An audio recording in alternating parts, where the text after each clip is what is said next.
Buenas noches, doctor Oswaldo Zavala, y a los que visualicen el presente video. Les saluda el grupo conformado por Ábalos Julián Manuel, Delgado Guamaní Jonathan, Gamboa Reyes Eiser Emerson, Sánchez Pupuche Miguel, quienes pasarán a desarrollar el tema elegido por el grupo, el cual es el sociologismo jurídico.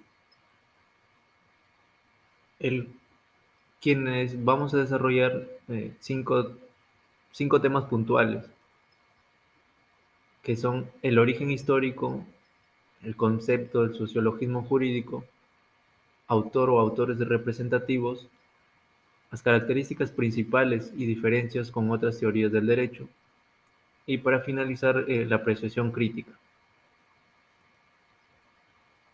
Bien, como primer tema a tratar es sobre el origen histórico del sociologismo jurídico, ¿no? Por ello nos preguntamos, ¿cuál es el origen histórico? Este inicia en el siglo XIX por la Escuela Histórico-Alemana de Derecho, fundada por Friedrich Savigny entre los años 1779 a 1861, quien fue responsable de desarrollar una serie de teorías que daban inicio al sociologismo jurídico. Sin embargo, fue el alemán Rudolfo Bohm entre los años 1818 a 1892 quien sentó las bases definitivas de esta corriente de pensamiento. Estas bases se encuentran en obras como El fin del derecho, la jurisprudencia en broma o en serio y la lucha por el derecho. Continuando con el siguiente punto o tema a tratar, que es el concepto del sociologismo jurídico, lo podemos conceptualizar de la siguiente manera, ¿no? Que es una rama del pensamiento jurídico que afirma que el derecho nace de la realidad y del comportamiento del conjunto de componentes de la sociedad. Para sus seguidores, a la hora de crear normas, los individuos actúan como un todo y tienen en cuenta los acontecimientos históricos que han conformado esa sociedad. Es decir, que de esta forma el sociologismo en el derecho se considera como parte del realismo jurídico, ya que afirma que los hechos son fundamentales para generar el conjunto de normas que rigen la sociedad. Por otro lado, la jurisprudencia, formada por las sentencias anteriores son más importantes que la propia literalidad de las leyes aprobadas. Bien, ahora le doy pase a mi compañero para que desarrolle el otro tema que es sobre los autores, ¿no? Que desarrollen el sociologismo jurídico.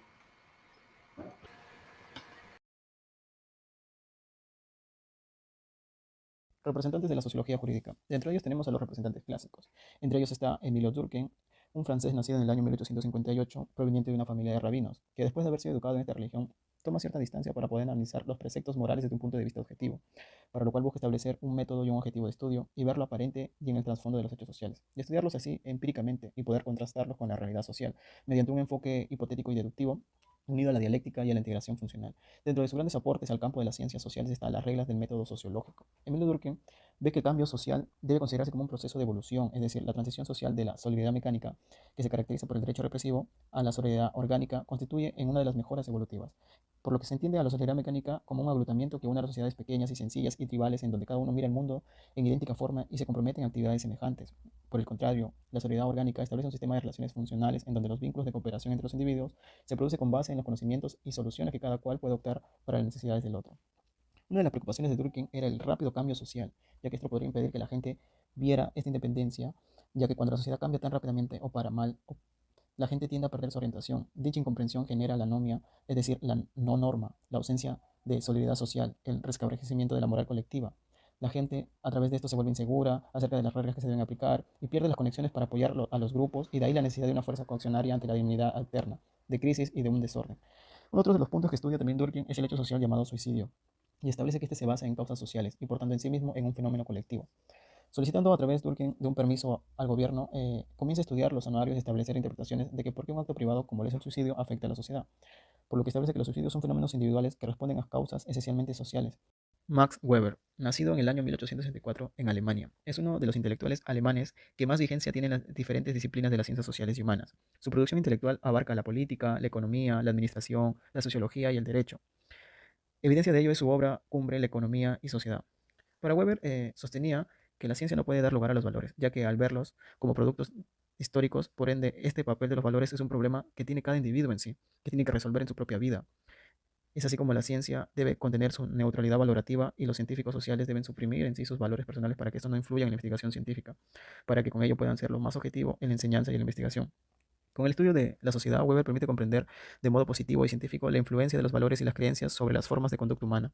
Asimismo, él sostiene que los acontecimientos sociales nos llevan a indagar la causalidad enmarcados en la historia. La causalidad no es una sola, es múltiple, y dicha racionalización del comportamiento social conlleva a tener en cuenta diferentes interpretaciones de acuerdo a un sistema de creencias, que estas van más allá de lo económico, de lo político, de lo cultural, de lo social. Para Weber, construye un tipo ideal a partir de lo inductivo, donde observa una individualidad histórica, por el cual señala rasgos esenciales y singulares de los cuales nos permiten comprender y tener una aprehensión lógica que contribuye a la fundamentación y sobre todo a la de la investigación empírica y de la comprensión de la realidad social en sí. Esta acción social para Weber debe ser el objeto primordial de la sociología, y esta mirada debe centrarse en el individuo, no en la colectividad del grupo de sujetos, aunque en muchos casos dicta dichas interacciones y relaciones internacionales de la colectividad tengan que tratarse de manera individual. Dentro de sus obras tenemos La ética protestante y El espíritu del capitalismo en el año 1904. Karl Marx, nacido en Alemania en 1818, es un humanista ante todo, un filósofo, historiador, sociólogo, economista, escritor y un pensador socialista. Marx analiza el conflicto entre los capitalistas y el proletariado. De esto se derivan todos sus productos. La tarea más importante para Marx lo constituía el análisis crítico de la sociedad capitalista contemporánea. En sus primeras obras, Marx asimilaba la alienación a las distorsiones que causaba la estructura de la sociedad capitalista en la naturaleza humana, aunque en las obras posteriores el empleo de la palabra se hizo menos frecuente. El concepto continuaba empleándose aún así. Los hombres alienados, sostenía Marx, que son desprovistos de sus valores de hombres a causa de la expropiación de su trabajo. Por tanto, la alienación comprende tres esferas, la religiosa, la política y la económica. Estas distorsiones derivadas de la alienación hacen ver que el dinero confiere a las personas capacidades y actitudes que no tienen realmente la riqueza y que simplemente son una apariencia y una vez eliminado deja necesidades. Como consecuencia de la alienación, el trabajo en el capitalismo se reduce al simple trabajo en cuya realización el individuo no desarrolla libremente su energía mental y física, sino que mortifica su cuerpo y en sí arruina su mente. Para Marx, la sociedad sin clases es la meta final del desarrollo social. Solamente nos podremos emancipar cuando el hombre se haya convertido en un ser genérico, de conciencia de sí y para sí, y al vivir superándose. El análisis del capitalismo y la transformación hacia el socialismo en el comunismo es el fin último de la sociedad para Marx. Es considerado como el padre del socialismo científico y del comunismo junto a Engels. Talcott Parsons, nacido en 1902 en Norteamérica, es considerado como el último sociólogo clásico o también como el primer sociólogo contemporáneo. Es un autor que vivió en la época de la Gran Depresión y la crisis económica de 1929 y 1939.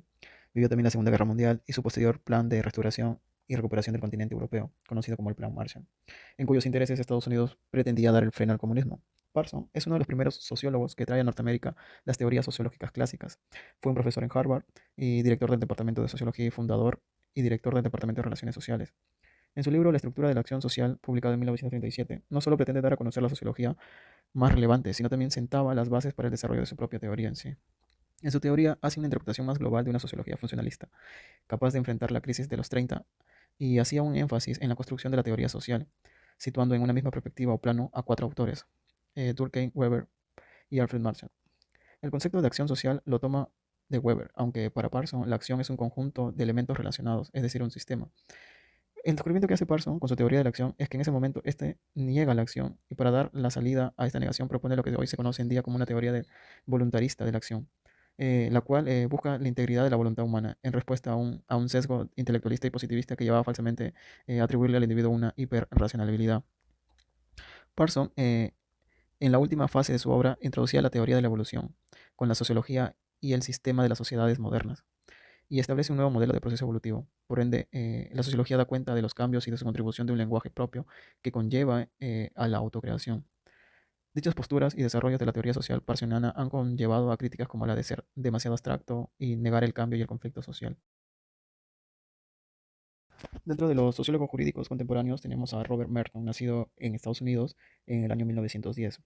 Este es considerado como uno de los discípulos más aventajados de Pearson, al que se le deben dos importantes aportaciones: las funciones manifiestas y las latentes de los grupos sociales y las estructuras sociales de la anomia, siendo el que lleva el funcionalismo clásico hacia una comprensión del conflicto, a un esquema integrador complementario del funcionalismo moderado o de transición, el cual permite a través de la cultura y de la estructura social entender que el sistema no solo se encuentra lo funcional, sino lo disfuncional también, que genera conflicto y que requiere tratamiento para que haya un equilibrio. El enfoque teórico de Merton toma unos matices diferentes respecto a Parsons, entre ellos el integrar el pensamiento de Marx, la creación de teorías del alcance de medio, más no de metateóricas, por ende la necesidad de una constatación y verificación empírica para el análisis funcional y estructural de la sociedad, de sus instituciones, organizaciones y grupos. Merton es importante ya que es el primer sociólogo en ganar la Medalla Nacional de la Ciencia. Y dentro de sus obras tenemos la Teoría Social y Estructura Social de 1957, la Sociología de la Vivienda en 1963, la Teoría Social y el Análisis Funcional de 1969 y la Sociología de la Ciencia, Investigaciones Teóricas y Empíricas de 1973. Alfred Sadd, nacido en Austria en 1899, estudió Derecho y Economía en su ciudad natal de Viena y se involucró en el mundo económico y financiero del sector bancario. Este mundo no le satisfacía del todo, por tanto, buscó dar un giro trascendental en su vida y se inspira en el tipo de ideal y de la teoría de la acción, a cuyos legados de Weber pretende superar algunos vacíos tomando los postulados de Edmund Husserl y Henry Bergson. Antes de que se diera la Segunda Guerra Mundial, Alfred Sadd emigra a Estados Unidos como consejero para algunos bancos y entra al mundo de la Academia del New School for Social de Nueva York, donde a pesar de permanecer en la periferia de la sociología y de que su obra solo se tradujera en el inglés 8 años después de su muerte, logró influir gradualmente en el pensamiento de Peter Berger y de Thomas Luhmann, quienes lo llevaron al seno de la sociología nuevamente, por su aporte del mundo social visto a través de la conciencia. Los fundamentos de su teoría, a pesar de ser catalogada como una de las más complejas y abstractas, esta contribución que nos dio Alfred Sadd permite un análisis comprensivo e interpretativo a través de lo que se constituye la fenomenología sociológica, es decir, la filosofía racional de la vida mundana. Dentro de sus obras tenemos la Fenomenología del Mundo Social, publicado en 1932. Ahora, continuando con la exposición, seguimos con el siguiente punto, que vendría a ser las características del sociologismo jurídico. Hemos considerado tres y las vamos a explicar. Los sociologistas jurídicos o los sociólogos siempre estuvieron en contra y hicieron una crítica al positivismo, tal como ocurrió con los realistas jurídicos y la creencia en un derecho natural que empapaba todas las teorías de la justicia. Es decir, se opusieron tanto al naturalismo y al positivismo. Asimismo, este rechazo se manifestó en la creación de una rama de pensamiento jurídico que daba más importancia a la realidad social en la que se desarrollan las leyes que a la propia justicia como un ente abstracto. Eso explica la característica que hemos considerado importancia de una realidad social. Asimismo, también tenemos otras características que eran antiformalistas, ¿no? El sociologismo, ya como hemos explicado, critica al positivismo y a la vez esta reacción violenta contra el formalismo jurídico que considera que los individuos deberían apegarse a la norma y este formalismo jurídico les interesa tan solamente la construcción de formas que parten de una realidad para elaborar un concepto. En cambio, en el sociologismo jurídico pone todo énfasis en la sociedad y considera que el Estado no es más que un conjunto de relaciones sociales, donde predominan los más fuertes sobre los más débiles, o los gobernantes sobre los gobernados.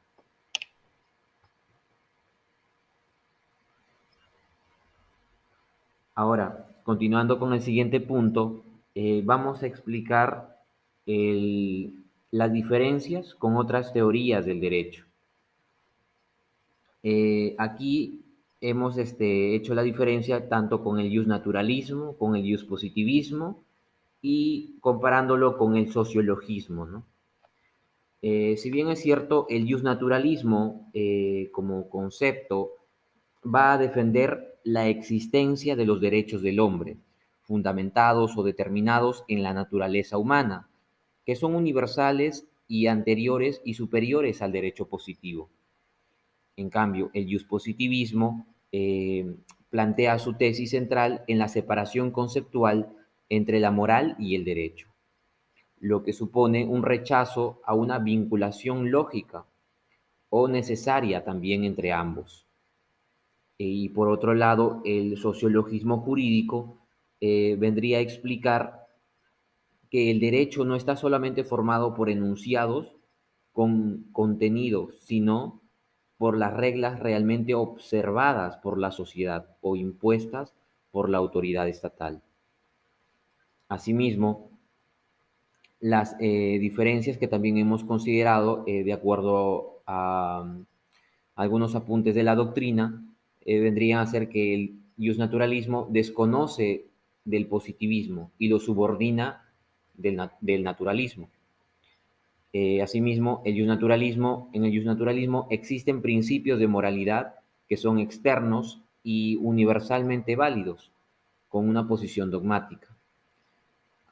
Otra diferencia que vendría a ser que los principios en el justnaturalismo vendrían a ser fuentes del derecho. Por otro lado, en el positivismo no acepta los preceptos morales, ya que estos no pueden ser fuentes del derecho. Otra característica que vendría a ser que el derecho no es eternamente válido, lo que puede decirse que si hoy es ilícito, en el tiempo tal vez ya no lo sea.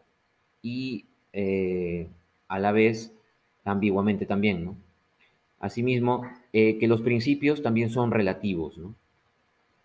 Por otro lado, las características dentro de la doctrina en el sociologismo jurídico eh, serían que son actividades realizadas por los juristas, ¿no?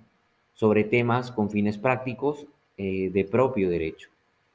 El estudio y el fenómeno jurídico considerado en sí mismo y también identifica el derecho con eficacia normativa, con la fuerza estatal o con la probabilidad asociadas a las decisiones judiciales. Bien, como apreciación crítica grupal, hemos considerado que el sociologismo jurídico va a surgir como una herramienta científica, que a través de los estudios de los fenómenos sociales va a proporcionar una información y datos muy valiosos que van a permitir elaborar y modificar leyes para que sean de acorde a estos fenómenos sociales que ocurren en la sociedad, tanto presentes y futuros, que permitan la convivencia social armónica que demanda toda la raza humana. Por último, tenemos nuestras referencias en el cual nos hemos inspirado en este trabajo. Muchas gracias.